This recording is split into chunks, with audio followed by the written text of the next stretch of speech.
welcome back. So at some point in all of our lives, we all wish for inclusivity and love. And today we're going to talk about that. So here's something to think about as we enter our next episode. Yeah! 3, 4. I have wished upon a star. I wished on all the things there are. But when I drop my coin in the wishing well, had no idea it would work so well. I turned to leave and saw you there.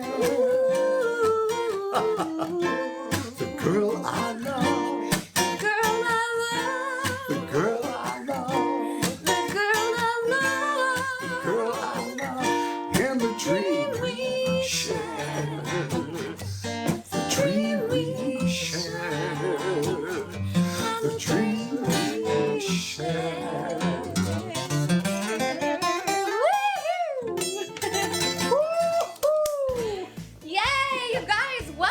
Our 9th episode of One World, One People, a musical revolution.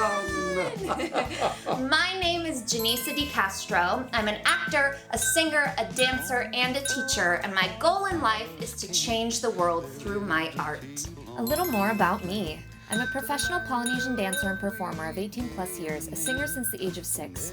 I studied under world-renowned vocal instructors and wellness practitioners, and I graduated with a BFA in drama and musical theater from NYU. And my name is Gregg Castro. I'm a singer, songwriter, and a proud citizen of the planet Earth. And my music is all about that.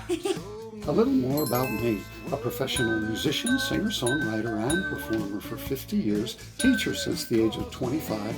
I performed annually at Catalina for our Luau Explosion, and my sister and I sang the national anthem for my favorite team, the Lakers. Let me tell you a little bit about our show. We have a 10-week episode series, and we feature guests from all around the planet, and we discuss subjects that are important to all of us in the hopes that we can create a conversation to find our common ground. It's so important. And we also get to feature my music.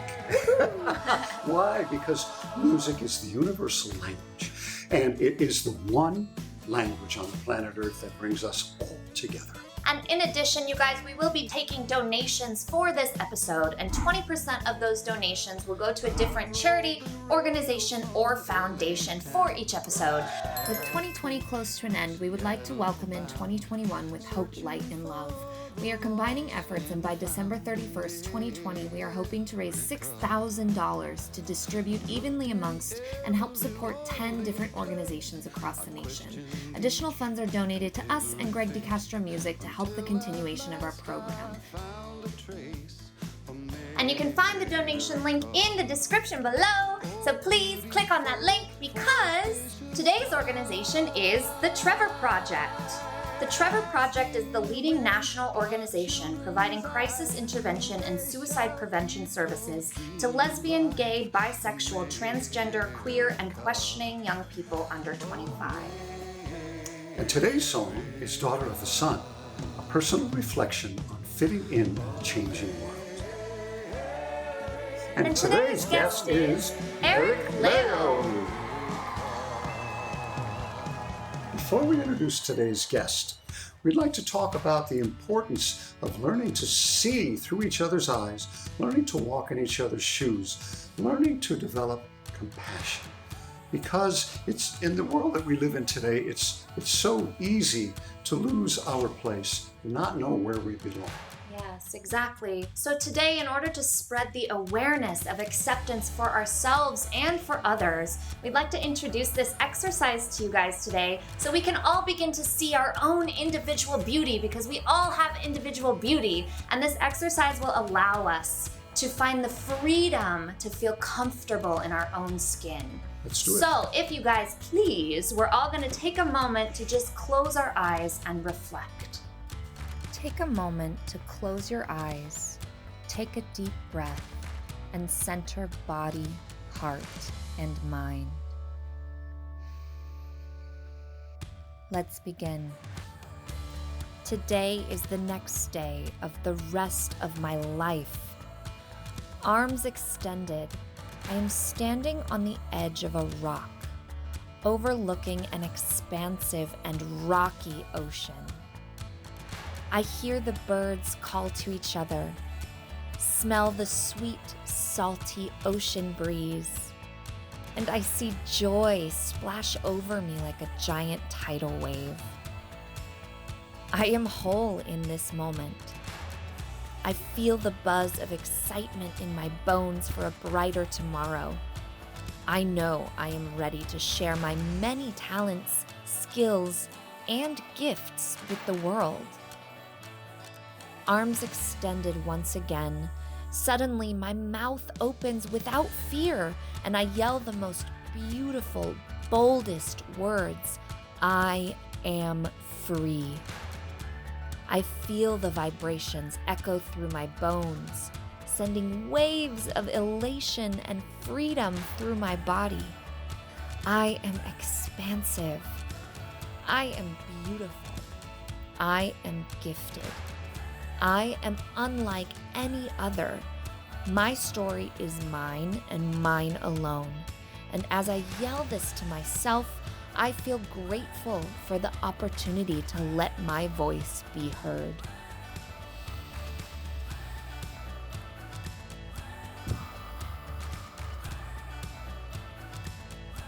For I am loved, and today I give love back. You may open your eyes. And now introducing ERICK Leo.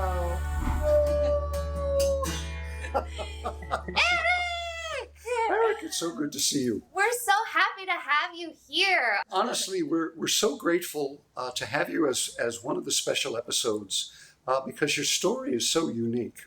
And I think that it will give our viewers a wonderful experience to see the world through your eyes. Mm-hmm. Yeah. So, well, I tell you what, let's start at the beginning. This nation really is a nation of immigrants. We all came here from somewhere at one point in time. Mm-hmm. And I know your folks came from Guatemala, and that was an interesting journey. Have they talked much to you about, that journey and why they came here and what it was like? Mostly from my mom. She got married young. Unfortunately, it didn't work out for both of them.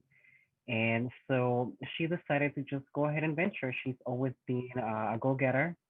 And one day she was just like, I'm going. And she left. So she became a single mom. Unfortunately, my dad wasn't quite there all the time. And she just needed that income. And so that's mostly the reason why she decided to come over. It was for, money, job, and also to be able to support herself and myself as well as a single mom. Right. Something that we were talking about in our interview with Japan is that it's so easy in America to have multiple jobs or to be able to choose your job and be able to switch jobs and stuff like that. Was that a difficulty for her that she found out there in terms of finding multiple jobs? Yes. So that's one of the reasons why she, decided to come, because over there it's really hard to find a job. And one of those things is like it's either you do farming or you literally go to school to get something, and that requires money. And yes, for my mom it was hard to be able to get a job from what my parents did, which was farming. Farming, right. My grandma, she had a place in the market. My grandpa, he grew crops, he sold them. And so trying to find something, out of that, it was really hard. And that's mostly what pushed her to come here for, a better job, a better opportunity, and to be able to make some money. Yeah, that does bring us to the next part of that question. So how long have you been here? And, when did you come? Gotcha. Well, I got here in 2004. I was I just turned 9 when I got here. So it's been almost 20 years, maybe 16, 17 now. And That's so yeah, crazy, Eric. it was an interesting journey. Uh-huh. You know, so when my mom brought me here, I was supposed to fly over, but the people that I came here actually liked my mom, and I ended up going through the desert and actually went to the Rio Grande. Oh I wow, was Eric. just 9, and it was me and my cousin. So I can definitely, have that story under my belt that I crossed the desert when I was 9. Oh my goodness. And it was quite interesting. Part of the journey, I saw a lot of things in Mexico that I just opened my eyes as to the small world that I lived in, and crossing all of that and having to be here, grow, and just learn a whole different language. Right? I know. It's been a journey for me, and I know that God has that path set up for me, and He opened the doors for me to be here. And in that sense, I can definitely thank my mom that she opened the doors for me, Yeah. because without her, it would have been just a different story for me. So, Eric, as you know, part of what we do with this program is we're insistent on spreading awareness on certain things that maybe other people in the country or other parts of the world don't know as much about. And one thing that there's a lot of confusion on is DACA. So we were hoping that you could share for our viewers, what is the DACA program and what is your experience being a part of that program? So what this program does, it gives us permission to be within the U.S. and to be able to work and go to school without having to fear persecution or having to fear that we might just get caught up and get deported. Now, I've been within the program since I was 17. I'll be 10 years next year. And essentially, it's just 2 year period that you have to be able to reapply every 2 years to make sure that you have that continuous coverage and ability to be able to work. But essentially, what this did, it provided ICE with all our information. Mm-hmm. So essentially, we ask them permission, and they hold our information in place.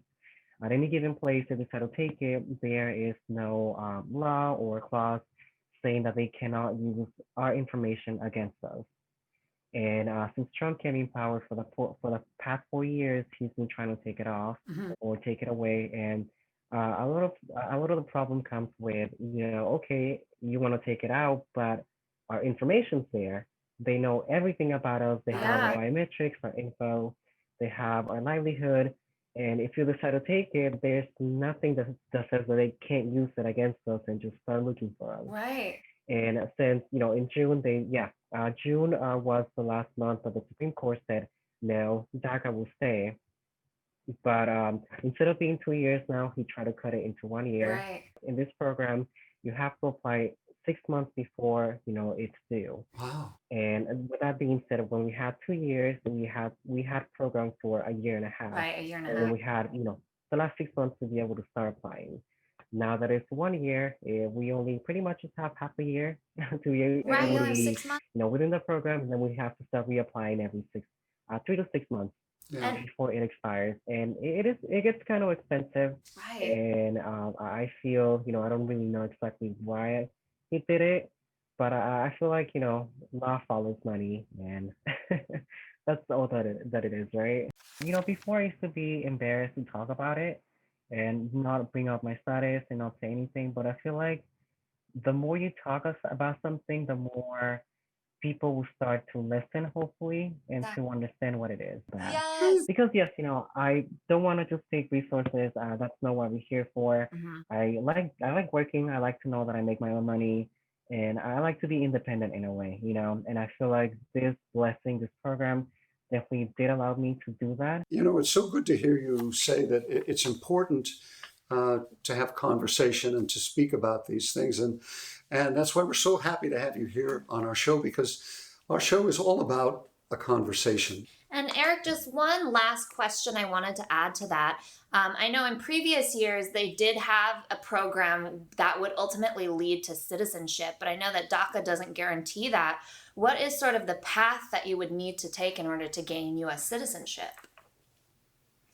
Well, right now that it's still TBD. Mm-hmm. So DACA, it's not a path to citizenship, which is something that maybe that's where the confusion does come from. Right. But it does not grant citizenship.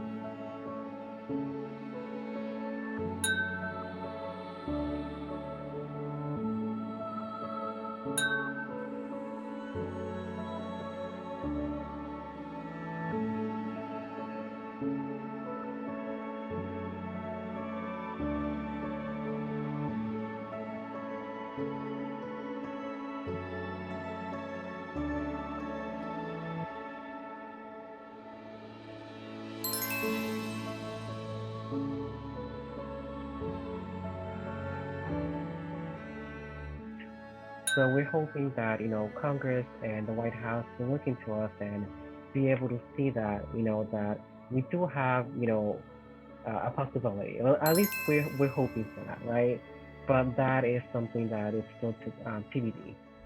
So that brings us to a part of our show, which I've been looking forward to this quite a bit. There's something about music I don't think a lot of people think about.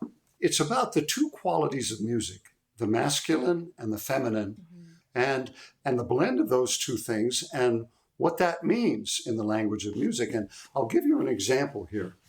The feminine quality, the feminine energy has a very mysterious creativity, like the moon at night, it lights our way, and in music, if you take a certain sound, there's a certain feminine energy about this. And if, on the other hand, if you're taking the opposite sound in music, that would be masculine. The masculine quality, of course, and energy is aggressive, is strong, is decisive, is...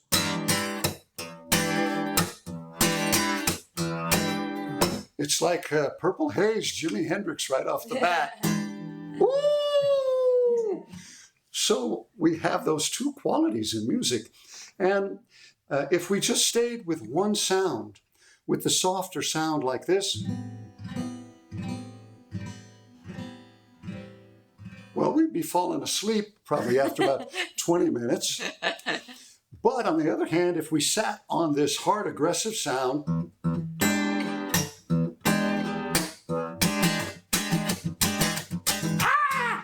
we go a little crazy by the end of 20 minutes. A little bit crazy after a while. But what music does is what humanity does with those same two energies. Music takes these two energies, the feminine and the masculine, and it blends them.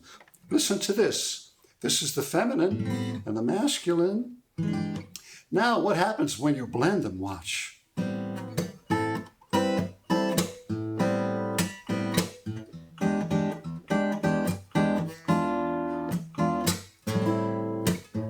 Oh! So suddenly we have a story. So suddenly we have a drama. So suddenly we have something interesting, which is what life is about. Life is about the two energies, the masculine and the feminine.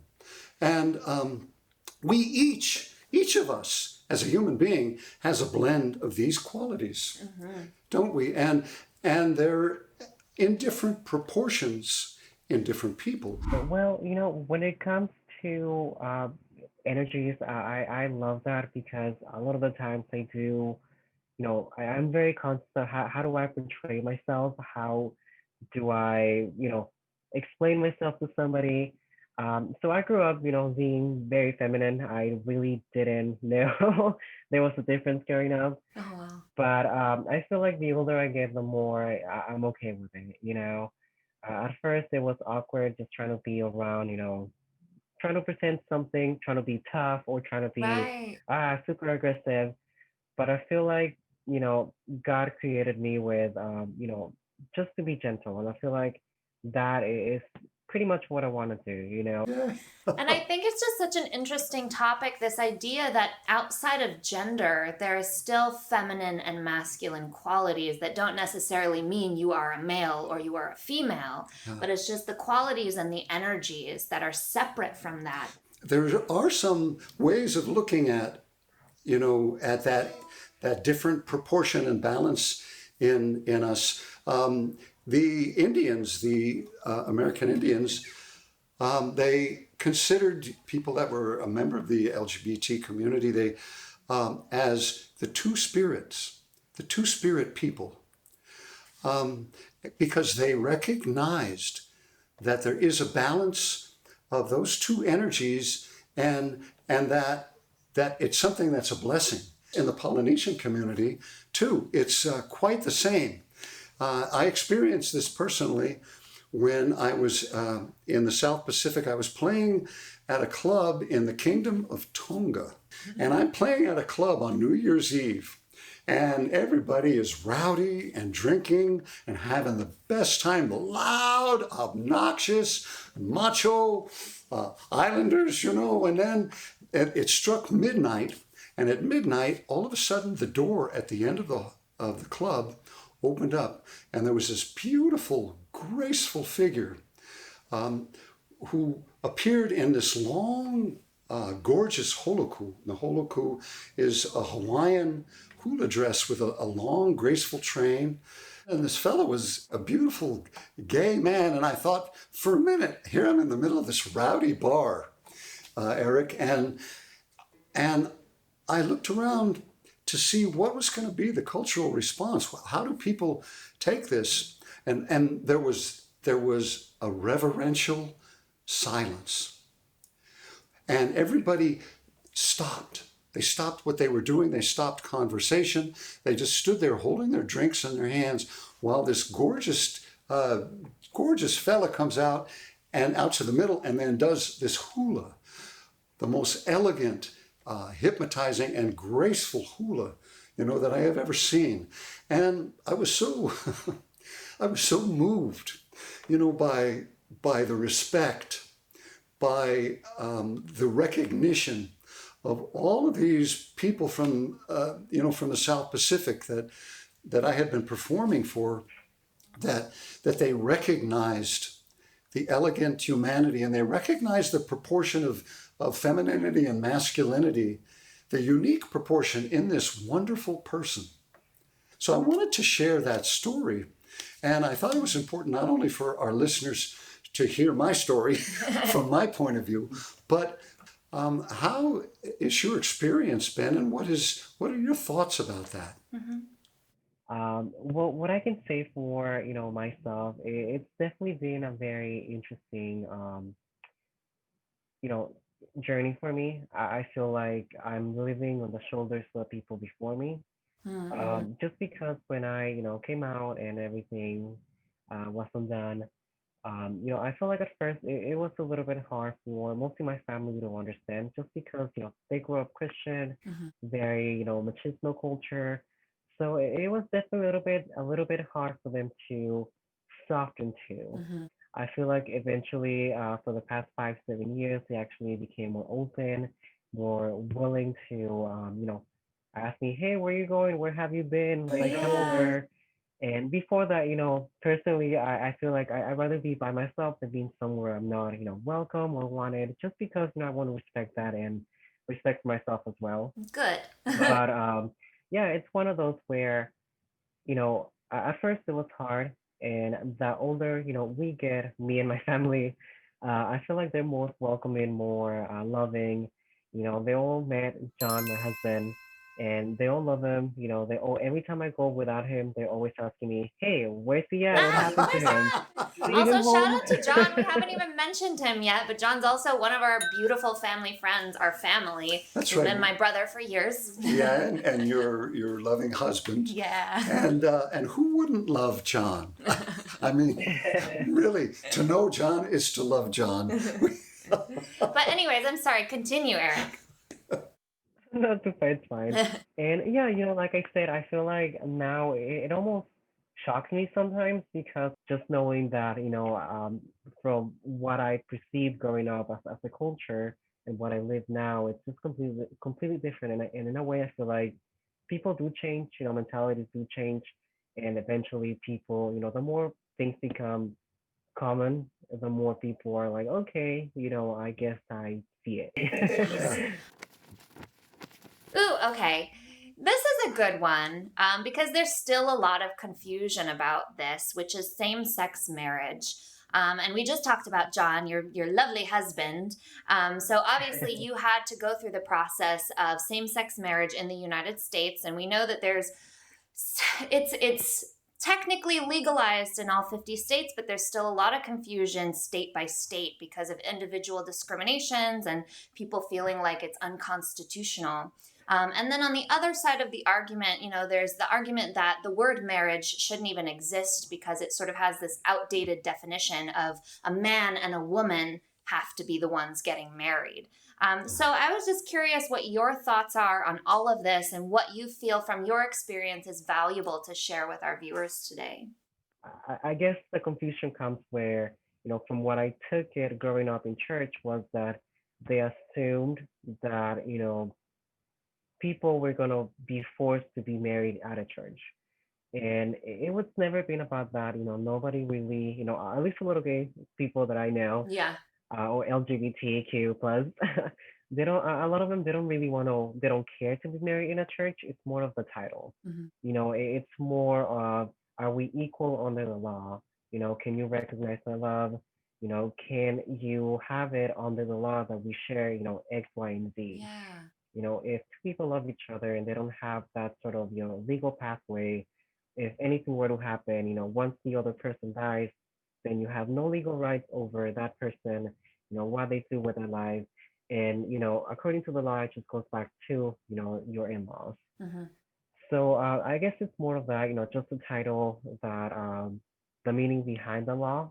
And it's not so much about, religious, ceremonies or the such. I know, and I love what you said about the idea of marriage is not only love, but it's the legally binding contract, right? It's literally about, can we live together in this way, in the same way that everyone else does? The point is that we all are human beings, and that, family life is actually enhanced by people that love one another. Yeah, exactly. That's what it's about. And now, on to more music. ERICK, holy cow. I am so excited to share this story with you. It's probably one of the most personal, deeply personal stories that I've ever written. And it came at a time when I was really searching for love. And, we all come from such, it's not a lonely place, but it's a solitary place that we live in, the place of who we are, and we feel so unique. And I remember when I wrote this song, it wasn't that I was miserable. It's just that I felt like I was a spirit here in the world with so far away from everybody else that I looked at. Not close to anybody, in terms of a real loving or committed relationship. And I found one person who all of a sudden awakened this vision and gave me a chance to share, that deeper sense of self that I had. And so I called it Daughter of the Sun. I believe that at some time in our life, we all feel a little bit different. We all feel out of step, maybe out of place, maybe kind of like we don't belong. Where do we belong? And you can't give up hope when you feel that way, because at any minute, you can find your sense of family. At any minute, you will find your sense of community.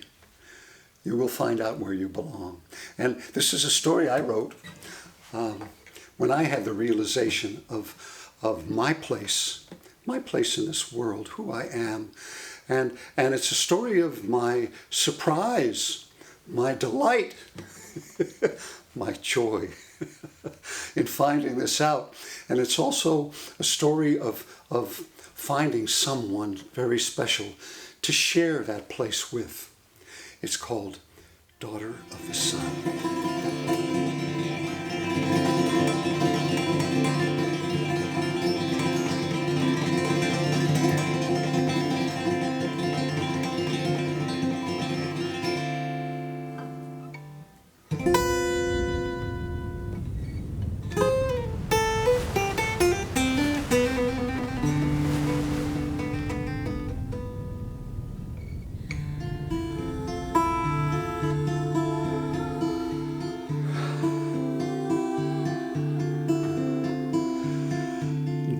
The sun,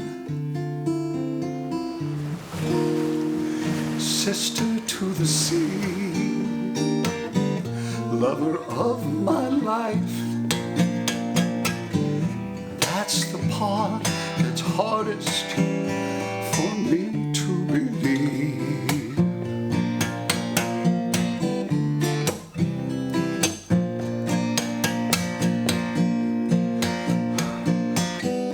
For I am like the wind, mountains at my feet, and roots where only clouds can grow. That's so far from anyone, it surprises me that I should see, oh, see you here,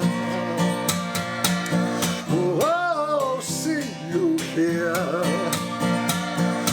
Oh, see you here. Yeah.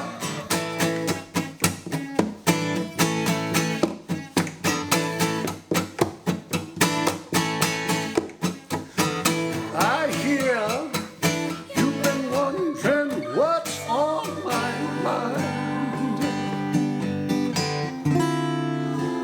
Lover, come, take my hand. I will show you where you stand with me.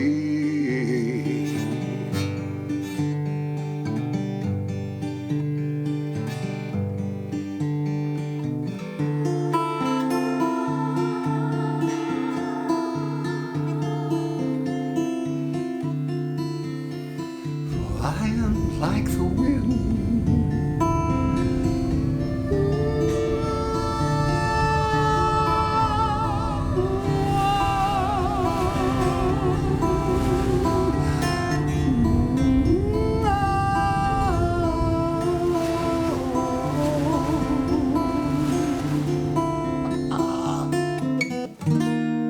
with mountains at my feet, and roots where only clouds can grow.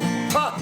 And that's so far from anyone, it surprises me that I should see,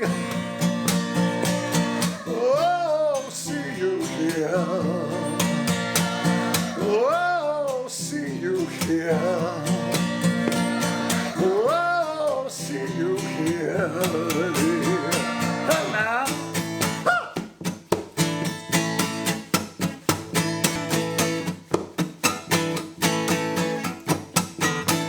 I hear you've been wondering what's on my mind. Lover, come and take my hand. I will show you where you stand with me.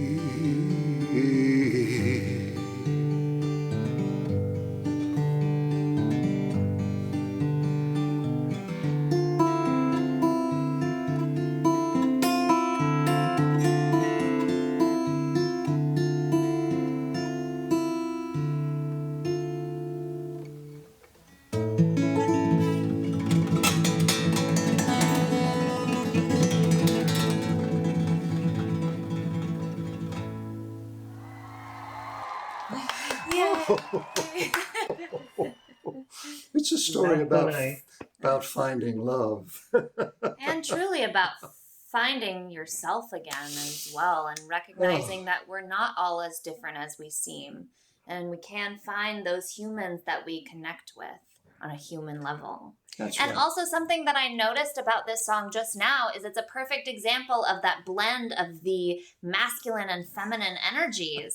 Because it's so beautiful. He's like finger picking, and then he goes into that, Yeah. and I was like, oh, I see it. You know, I'm so proud of you, and I admire you too, because of your courage, because of your personal journey here in time and space. And I think it's an inspiration to all of us. Mm-hmm. We all want to carry on and be the best that we could be. But Eric, that is the end of our interview. The last question we have for you is there anything that you would like to leave with our viewers today? Any last thoughts? My life's a journey. I am blessed. That's the only thing that I can say of my life. Mm-hmm. And then I know that, whatever, comes, I know the Lord brings it for me. So I'm always happy, I'm always blessed. And I know that, just like my mom, I try to be a go-getter. And I feel like people should do the same thing too. Don't be scared, just do it. Yes. So Eric, thank you again for being here. We love you so much. And we'll see you probably in a few days. Thank you. I God love you bless. guys too. It was so nice. Okay. Bye, Eric. Bye-bye. We made it. You guys, we're almost at the end. We made it through our 9th episode of One World, One People, a musical revolution. Yay!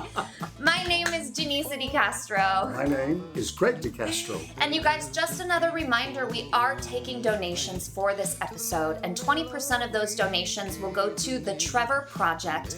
The donation link is in the description below. Please make a donation to them to help spread love amongst the LGBTQ plus community. Yes. With 2020 close to an end, we would like to welcome in 2021 with hope, light, and love. We are combining efforts, and by December 31st, 2020, we are hoping to raise $6,000 to distribute evenly amongst and help support 10 different organizations across the nation. Additional funds are donated to us and Gregg Castro Music to help the continuation of our program. So, signing off, peace. Let's find our common ground. And let's all continue wishing for love. 1, 2, 3, 4. 'Cause we have wished upon a star. We wished on all the things there are. But when I drop my coin in the wishing well, In the wishing well. had no idea it would work so well.